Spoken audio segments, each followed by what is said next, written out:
We have been reading through Genesis for the last few months, and today we're in Genesis chapter 39. We've turned our attention towards Joseph. He popped up in our story once a little while ago when we found out that his brothers sold him into slavery, and then last week we went to Genesis 38 and we learned about Judah and Tamar, and then we kind of paused there. Well, today we're going back to Joseph. When he was sold into slavery, this was from last week, he was 17 years old. I'm just going to let that simmer for a second so you can kind of let that get inside of you.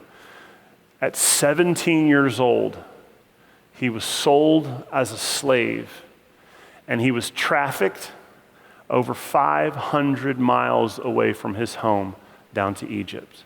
Now, if you're a parent, you've got a teenager, I want you to imagine what it would be like if you got the news that your child was snatched from your grasp and transplanted as a slave over 500 miles away. And for those of you that are young in here and you remember what it was like when you were 17, or if you're that age now, I want you to imagine what it would be like if that was your life.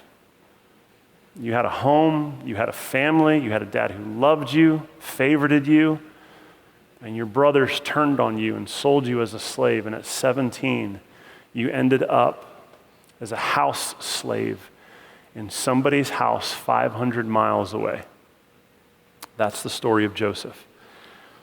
He was away from his home, he was away from his family, he was a slave in a foreign land. But even though all of those things were true, there was something else that was true about Joseph's life, and that is that while he was away from home and his family and as a slave, he prospered. God blessed him, and he grew, and he matured. Now, the story of Joseph is helpful for us in two main ways. One, because Joseph is a type of Christ, of Jesus. You've got a guy who left his home, heaven, to come to a foreign land to redeem a people and save them. That's the gospel. Christ was sent by the Father to come into a foreign land to redeem his people.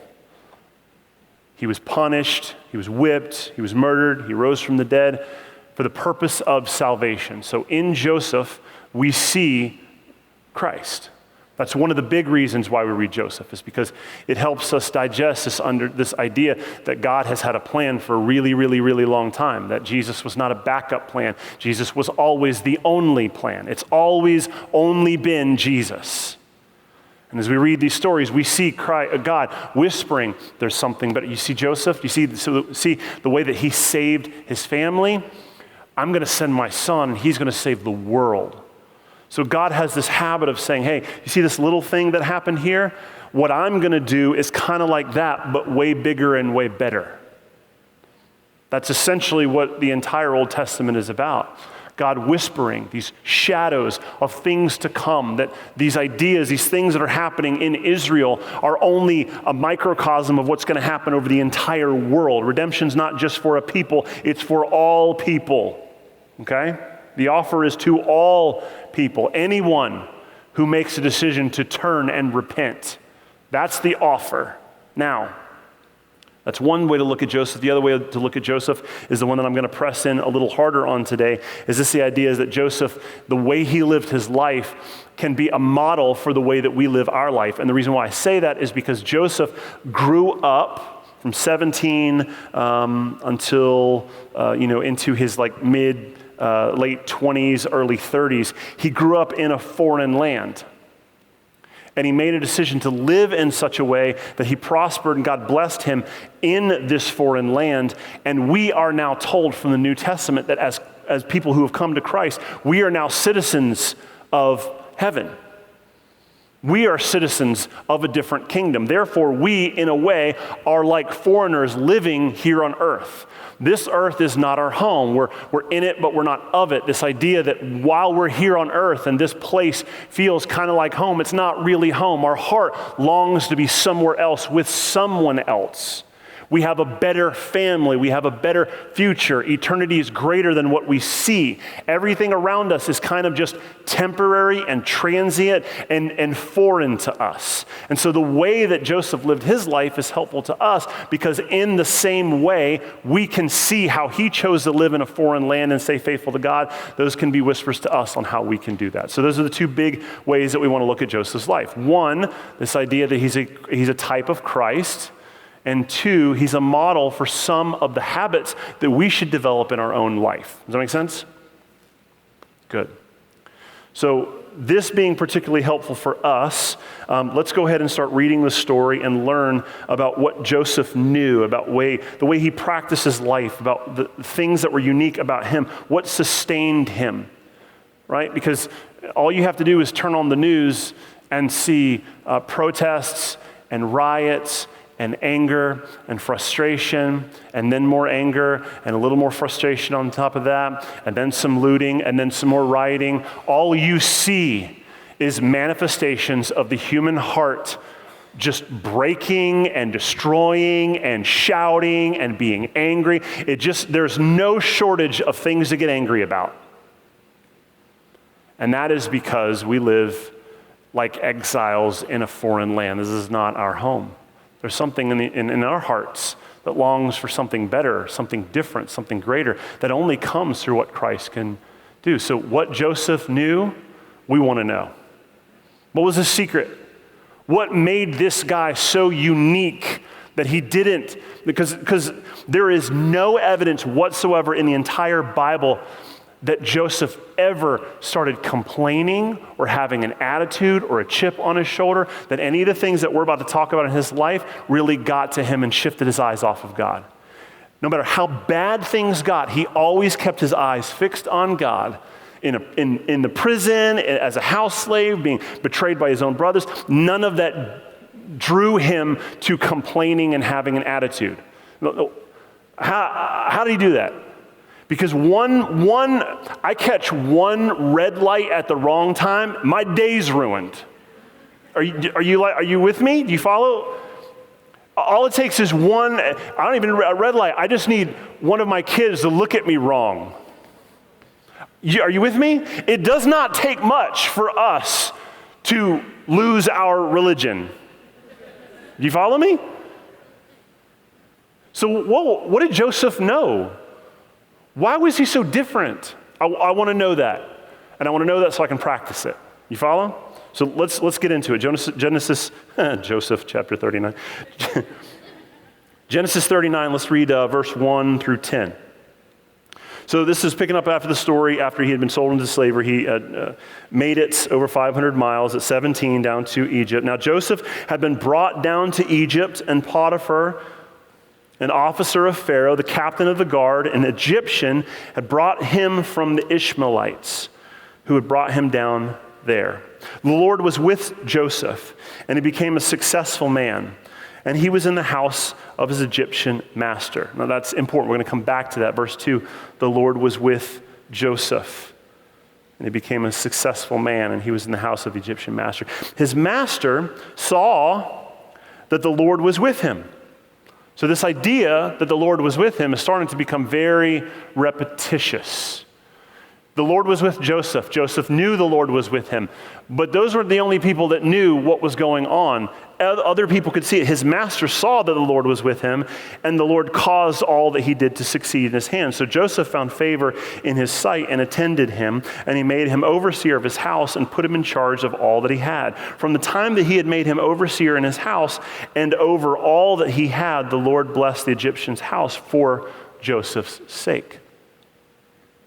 The blessing of the Lord was on all that he had in house and in field. So he left all that he had in Joseph's charge, and because of him, he had no concern about anything but the food he ate. I'm assuming that's because he's a 17-year-old boy. Anybody ever raise a 17-year-old boy? Get very concerned about the food that they eat, because that's all your disposable income is just going to that. Now Joseph was handsome in form and appearance. That's interesting because that's only referenced about him and his mother. Nobody else in the Bible is described as being handsome in form and appearance. So this dude was like, he was handsome and he was cut, right? And you don't always get both. You get one or the other, but he had both. And after a time, his master's wife cast her eyes on Joseph and said, lie with me. Now, that's not like, let's sit around and say, hey, the sky's red. Let's say things that aren't true. This is lie with me. Like, let's go to bed together. But he refused and said to his master's wife, behold, because of me, my master has no concern about anything in this house, and he's put everything that he has in my charge. He is not greater in the house than I am, for he has kept back anything from me except you, because you are his wife. So how then can I do this great wicked sin against God? How can I sin against him? How can I sin against the character and the trust that he's given me? And how can I sin against my God? And as she spoke to Joseph day after day, he would not listen to her, he would not lie beside her, and he would not be with her. Now, let's go back to setting the scene up at the beginning of this. I want you to imagine Joseph at 17 entering into Egypt, and I want you to kind of just grasp for a minute the culture shock he probably had. Because Egypt was a place of foreign gods. Egypt is always in the Bible used as a shadow or a type of the world and the world's systems. Because in Egypt, really anything goes. There was a god for everything. People were waking up early in the morning and making sacrifices to the gods just so that their fields would produce crops. They would make sacrifices to God just so that the bread that they were baking would be, bountiful. Everything that was in this entire culture was revolved around this idea of foreign gods. And when Joseph comes into town, the assumption is, Joseph, we're not going to listen to anything you have. Like, we're not taking notes on where you're from and what you think should be going on. We completely assume that you're going to assimilate into our culture. We don't care about your dad or your Hebrew culture or the fact that you believe in one God. You're coming to our house and you're going to assimilate into our culture. So Joseph comes to Egypt, and he is essentially, in a very similar way to the way Daniel was kind of brought into Babylon.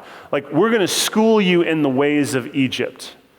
And this indoctrination started the moment he showed up, to the way he dressed, to the way he lived, even as a house slave. The assumption is you are going to be an Egyptian. You are no longer a Hebrew. You are of this world, not from where you are. We bought you out of that. That's not you anymore. This is you now. So he comes in as a 17-year-old kid, and he's exposed to these rituals. Essentially, like, the best way to say it is just darkness. And he's sold into Potiphar's house as a family slave, and he starts receiving these sexual advances from his master's wife. Now, the thing about that, if you go back and you read some historical writings, this was actually commonplace in Egypt and at the time of the Antiquities for house slaves to be shared among the family in sexual ways. And the funny thing about this is that if you go back and you read about Joseph's family, like his dad did the same thing. His dad had 4 wives. 2 of them were actually the women that he married, and 2 of them were the slaves of his wives. So this was a thing that was normal for Joseph. He watched his dad do this. He goes to a foreign land where this is a common thing for house slaves to be treated like this. He makes reference to the fact that he assumes that his master would not have wanted this. So even though that this is a common thing for him and for this culture, his master asked not to this, and he chose to respect it. So what he's doing essentially is he's saying, I'm going to honor the convictions that my master, even though he's not a follower of the one true God, he's asking things of me, and to be a good follower of God, I'm going to follow those things. Are you following me? Because Paul talks about this a lot in the New Testament. The idea that we are under a lot of ungodly rulers. And there are things that you will have to do in order to follow the law, in order to keep the peace. Like, as Christians, we're the kind of people we're expected to be living peacefully among the community that we're called to, right? That's what Paul tells us to do. Live peacefully. There is a line that we cannot cross, and that is, I am supposed to be a good American, and I am supposed to be a good Christian. But there are some times where being a good American means I am a bad Christian, and therefore then I can't be a good American. Do you follow? But until that line is crossed, we are expected to be able to follow the rulers that we're told God has set up over us. And this is the mindset that Joseph is operating in. He's in a foreign land. He's been asked not to cross this line. And he says, I'm not going to cross it. Even though this is a normal thing and everybody does it, I'm not going to cross it. That's his conviction. Now, the interesting thing about Joseph is this conviction, it had to have come from somewhere. And I would argue that it didn't come from his dad. Okay? His dad had very little self-control. His dad was a deceiver. It certainly didn't come from his brothers. Like Genesis 38, Judah, we just talked about this last week. Like sexual restraint doesn't run in Joseph's family. So where did this come from? Where did this conviction to say, I'm going to make a stand and not cross it? Where did that come from? Why is Joseph filled with such conviction and morals? Why was he so different than his brothers and his father and the culture that he was being immersed in? I think the answer lies in verse 2, which is why I called it out while we were reading it. I'm going to read it one more time. The Lord was with Joseph. Now, this phrase, the Lord was with Joseph, is repeated again in verse 3. It's repeated again in verse 21 and in verse 23 at the end. And the idea is that God was with Joseph. Joseph knew that God was with him, and everyone else knew that God was with Joseph. But the thing is that most modern interpretations, when you read that, the assumption that we go to, our understanding of what this means, is that, yeah, Joseph was blessed. God was with him in like a favor form, so that everything that Joseph touched, God blessed through Joseph. That's what that means, God was with him. Now, that is true. There is, in the sense we talked last week of God working in and through people, that is true. But I believe that the thing that Moses, who wrote Genesis, is trying to get across to us is the same thing that Jesus talked about in John 15:4, when he says, I want you to abide in me and I in you. To read the Lord was with Joseph and just assume that all that means is that God kind of followed Joseph around everywhere and everything he touched just turned to gold, I think is an unbelievably shallow way of reading into that. I think that what this really means, the Lord was with Joseph, is this idea that Joseph lived with a conscious awareness that God was with him. Physically, not like standing next to me, but this conscious awareness that it doesn't matter where I go or what I do or what I put my hands to, God is here with me. He is present. He is not foreign. I'm not on vacation. He's not in heaven and I'm down here and he's going to check in on me from time to time. No, he's literally going with me as I go along. And the reason why is because I'm abiding in him and he is abiding in me. When it says the Lord was with Joseph, that implies a relationship that Joseph had with the Lord, and that's where the convictions and the morals come from. He lived in the presence of God, and therefore everywhere he went, the presence of God was there. And also, he would not go to places unless he knew the presence of God was there. It's this relationship that Jesus talks about when he says abide, that you are in the presence of God, and that everywhere you go, God is free to work through you and in you. And so as you're over here, and the beauty of what this does is it eliminates our concept of like, well, this is a holy place and this is a secular place. So God can do things over here at church, but he can't do things over here at work. It blows that out of the water, because what it says is, no, the only reason why church is unique and special is because God is there. And God is in you and he's working through you. And therefore, if that's true, then church is not the only place that God can work. He can work in your home. He can work out on the lake while you're fishing. He can work at work. He can work in the pickup line while you're waiting to pick up your kids and you're just listening to a podcast. You're reading, you just crack your Bible open and you read for a couple minutes while you have some free time. That's what that means. This idea that I'm living with a conscious awareness that everywhere I go, God's presence is here. I'm in it. He's in me. We are one just like him and the Father are one. Do you get that? Now that's huge. That's really, really important.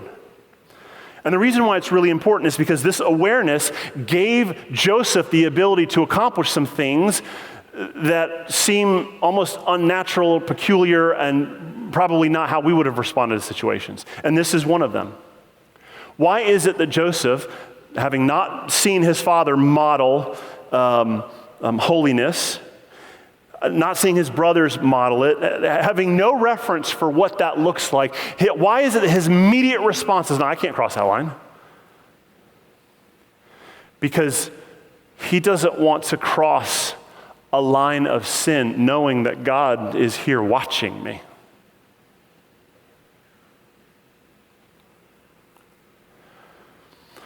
How would you act in private when you're alone and nobody else is around?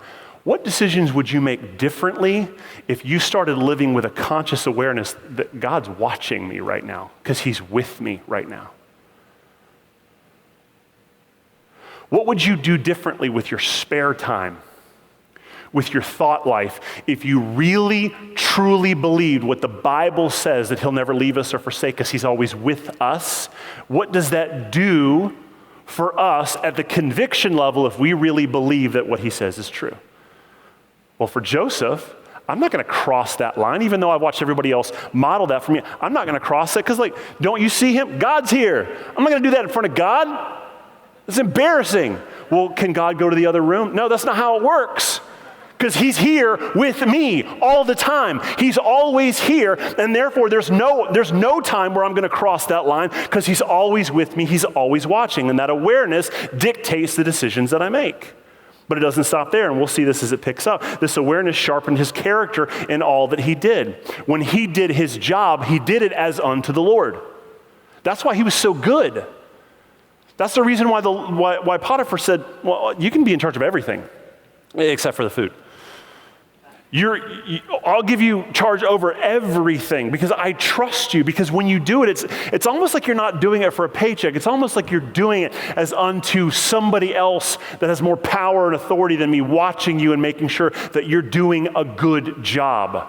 That's why his character was unmatched. This awareness allowed him to say no to sin. It allowed him to work with courage. It allowed him to be a blessing to everybody around him. Because when you live like that, it doesn't matter who you come in contact with, they're going to receive the residuals of that stuff dripping off of you. When you live a life of conviction, I don't cross those lines, guess what? People who get into business with you, they get blessed because you're doing things God's way, and you sow what you reap. So this is rubbing off on other people around him, and this awareness also allowed him to persevere through trials and tribulations. This truth, this one truth, is the thing that allowed him to persevere through some of the darkest periods of his life. Now, I just want to say this really quick. There are some truths in the Bible that when they smack you in the face, they get down so deep in your bones that they change everything. And I'm convinced that this is one of those truths. So the truth is as simple as this. God is here now. God is with you now. And that seems like, well, yeah, we all know that. But do you really? Do you know it in a way where it's changing the way you live and the way you think about stuff and the way you talk to people and the way you spend your money and the way you set up your calendar dates? Do you really, truly believe that? Because I think if we did, things would look very different in a lot of our lives. The idea is that we know it, but we don't really, hasn't gotten in here and start affecting out here. There's a thing that we know, but it hasn't permeated who we are and started changing the way that we, like where we point our toes and what direction we walk. Because if this is one of those truths, the idea that God is with us, then it should give us the same kind of courage it gave Joseph. It should sharpen our character. It should make us a blessing to people around. It should help us persevere. It should be like a lens, like glasses.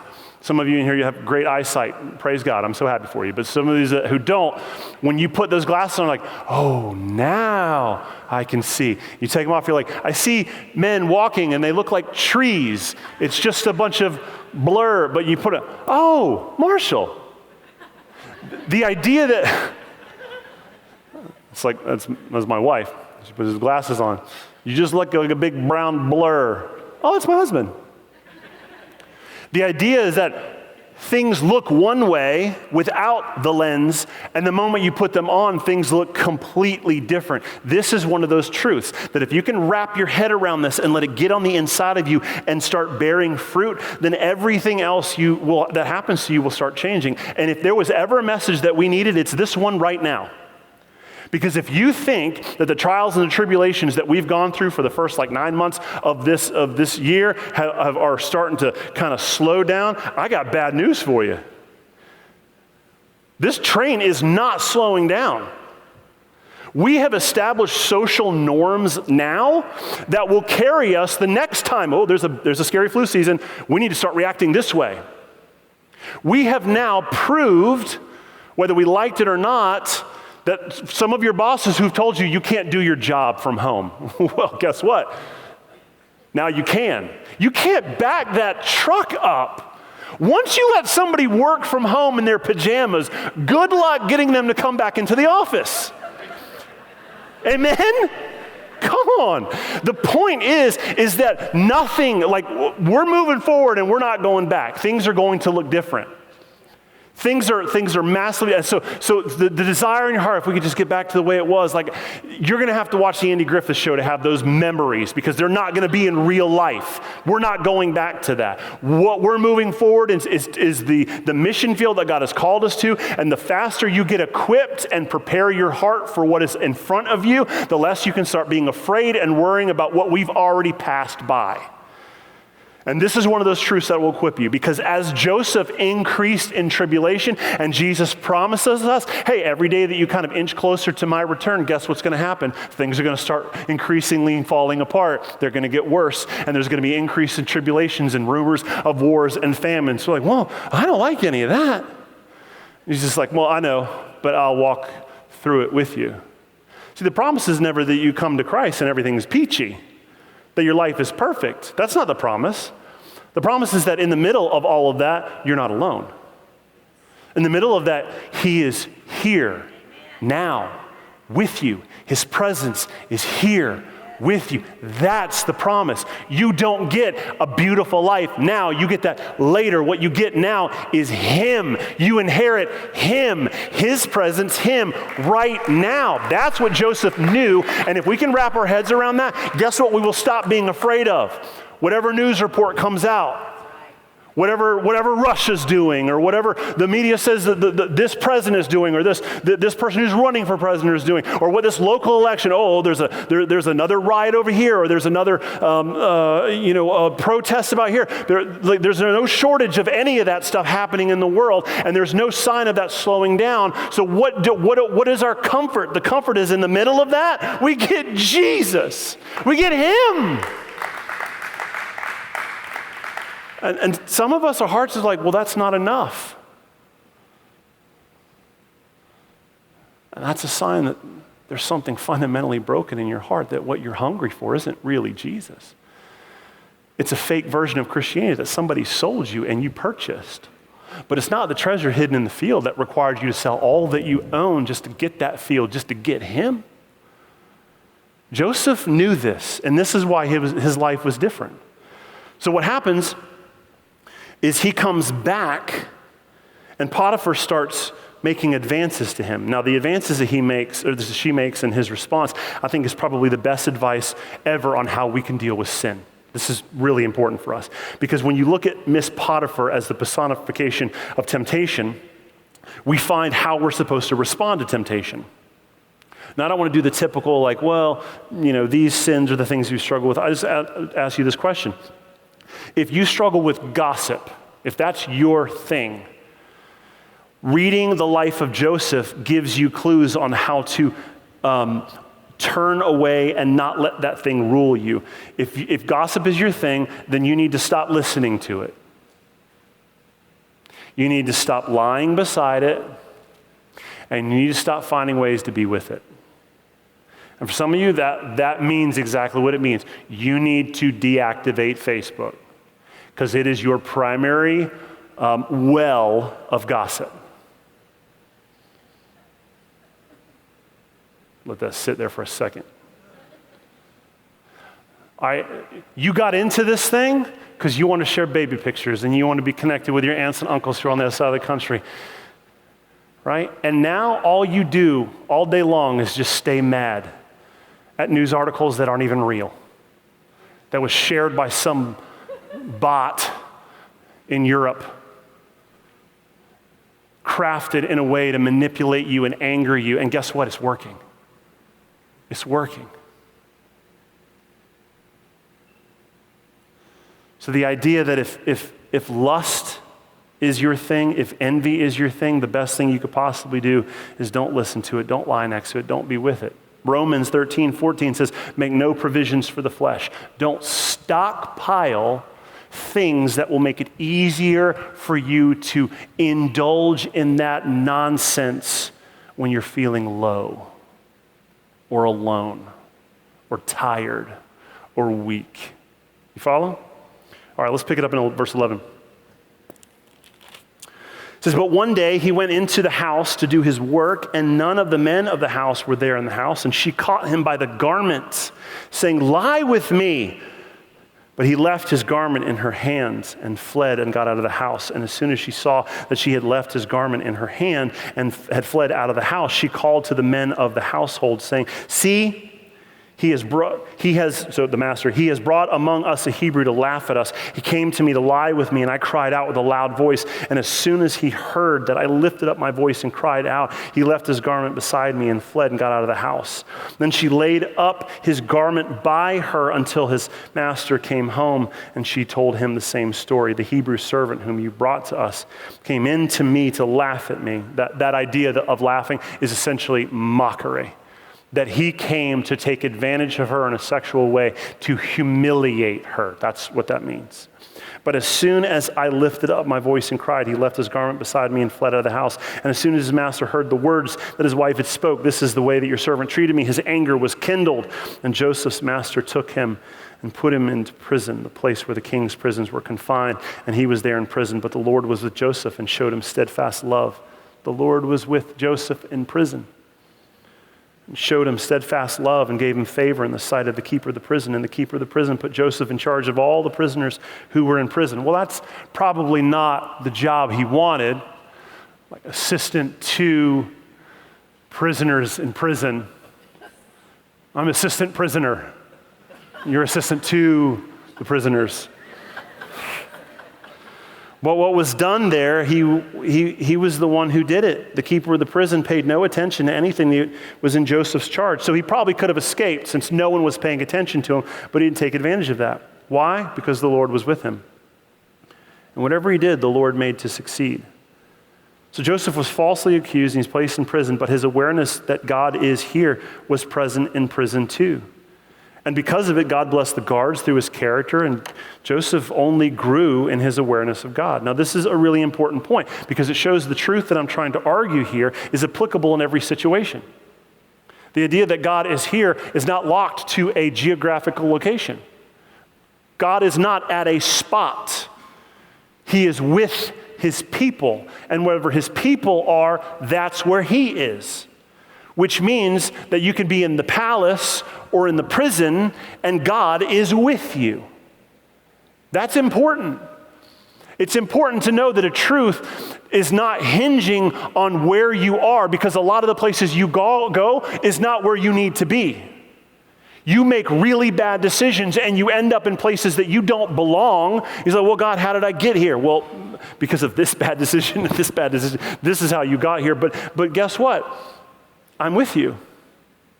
and I'll walk you out of this. It seems so simple, but the idea that God being with you in the lowest points of your life should give enough comfort to determine and direct the way that you act while you're there. Because what we find in Joseph is that while he's in prison, he's not complaining about it. In fact, in the very next chapter, when the other prisoners start talking to him about dreams that they have, his immediate response is to start talking about God. So we know that God is on his mind, and that's what he's thinking about while he's here in this place. It's easy for us to talk about God while we're sitting in a church house.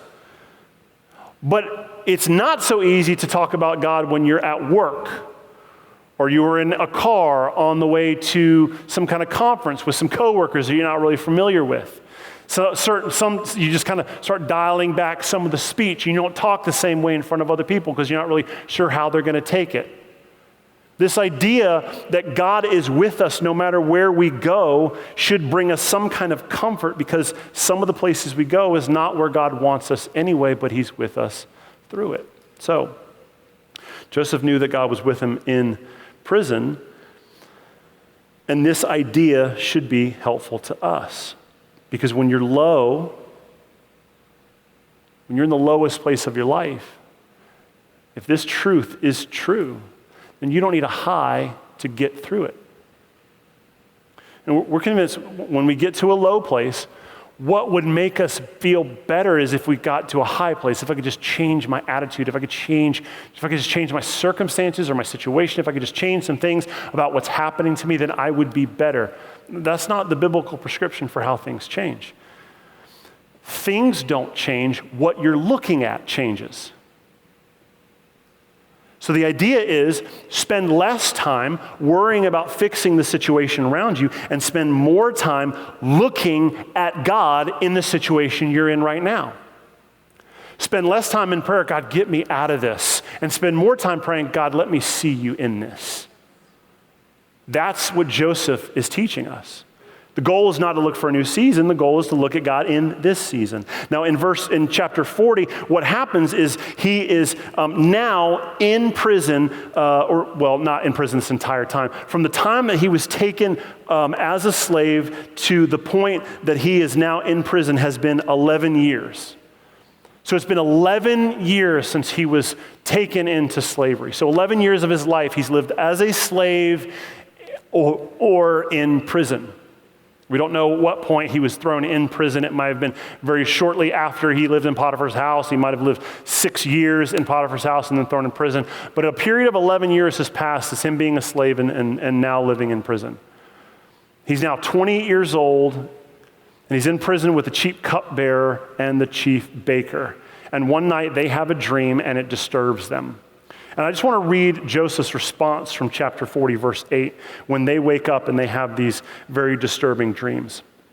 Verse 8 in chapter 40, it says, they said to him, we've had dreams, and there's no one to interpret them. And without skipping a beat, Joseph responds, do not interpretations belong to God? Please tell them to me. What does that one sentence tell us? It tells us that Joseph is thinking about God while he's in prison. And it also tells us that Joseph's chief desire is that he wants other people around him thinking about God while he's in prison.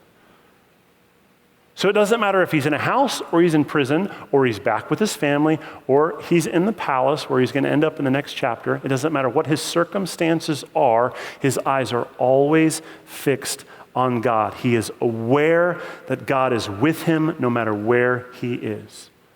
Now, the cupbearer's dream is interesting. The cupbearer says, okay, well, I had this dream, and in the dream, a vine with 3 branches came up out of it, and from the branches were these bursting grapes. And then I took the grapes, and I squeezed them into Pharaoh's cup, and I served them to him, and he drank the wine. And Joseph says, I got that. The interpretation, that's easy. In 3 days, you're going to be restored to your position. And the cupbearer's like, all right, cool. And he only makes one request. He's like, when you get in front of Pharaoh again, don't forget about me. Let him know what I said and what I did. Please just don't forget about me. And I can imagine that the baker sitting next to him, he starts feeling a little confident. He's like, oh, that was a pretty good interpretation. Maybe I can get my blessing right now. Hey, Joseph, I got a dream too. So what does he say? He tells them the dream. He says, I had this dream where there were 3 cake baskets sitting on my head. And the very top one was filled with all kinds of baked goods. But there were a bunch of birds like flying in it and eating the stuff out of the basket on top of my head. And Joseph, without skipping a beat, he says, well, what that means is that in 3 days, Pharaoh's going to lift your head off of your body. He's going to kill you and decapitate you and put your head on display. I can imagine the baker's like, are you sure there's not like another? Could it mean something different? Well, 3 days later, the dreams came true, and the cupbearer forgot all about Joseph. As soon as the cupbearer was out of his situation, he was not thinking about the guy that helped him get out of it. He was back in Pharaoh's situation, presence, and completely forgot about Joseph. And we're told that Joseph stayed in prison for another 2 years. Imagine that for Joseph. He's in prison for another 2 years. But what's interesting is that those 2 years in prison weren't wasted. Psalm 105:19 tells us that until what God said came to pass, the word of the Lord tested Joseph. So those 2 years, God ordained and made Joseph walk through for the purpose of sharpening Joseph for the palace. Because it is one thing to say no to one Miss Potiphar, but it is quite something completely different to say no to 100 Miss Potiphars. And that's what was coming his way when he arose to the palace. Because the truth is that it's easy to hide your character flaws and sin in a prison when nobody's watching you. But when you arise to leadership and you're responsible for leading people, all eyes are on you and the stakes are higher. And things that you thought were not a big deal suddenly become a huge deal because other people's lives are in your hands and more is at stake. And this is what I was talking about last week when Jesus is talking about this principle that teachers will be held in higher regard. People who have influence over other people will be held in a much higher will be held to a much higher standard than those who do not have influence over other people. Which is interesting because I had a conversation with my son last week about this. He was asking me about how this kind of works out. And he was asking me if this is something that's just kind of within the church and like Bible teachers. And I said, I think that's what Jesus meant, that primarily the religious leaders. But I think that that's probably a spiritual principle that will have impacts much more down the road. And he said, do you think that would apply to people who consider themselves like influencers on YouTube and Instagram? People with like 500,000 teenagers following them. Do you think that they will be accountable for who they led and what they taught and what they said was important? And without skipping a beat, I said, absolutely. I believe that they will be held accountable for things that they treated as frivolous and not a big deal. Because what's happening is that one person who has access to a camera and a YouTube account can now shift the conversation and the attention of an entire generation. And that kind of power will be judged. People will be held accountable for what they did with what they had. So, it's no small thing for Joseph to be sitting in prison for another 2 years to be perfected. Because when you're dealing with people, it's a whole nother ballgame. And there's a lot of small business owners in this church, and you know that principle. Got a lot of parents in this church, you know this principle.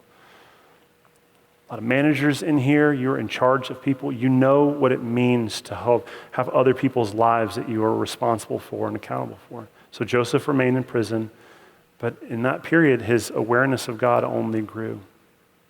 Now that brings us to Genesis 41. Genesis 41, 1 through 8. It says, after 2 whole years, Pharaoh dreamed that he was standing by the Nile. And behold, there came up out of the Nile 7 cows, attractive and plump, and they fed in the reed grass And behold, 7 other cows, ugly and thin, came up out of the Nile after them and stood by the other cows on the bank of the Nile. And the ugly, thin cows ate up the 7 attractive, plump cows. And Pharaoh awoke, and he fell asleep and dreamed a second time. And behold, 7 ears of grain, plump and good, were growing on one stalk. And behold, after them sprouted 7 ears, thin and blighted by the east wind. And the thin ears swallowed up the 7 plump ears. And Pharaoh awoke, and behold, it was a dream. So in the morning, his spirit was troubled, and he sent and called for the magicians of Egypt and all of the wise men. And Pharaoh told them his dreams, and not a single one of them could interpret them to Pharaoh. So Pharaoh had 2 dreams, and both of them had this number 7, and nobody could interpret what the dreams meant.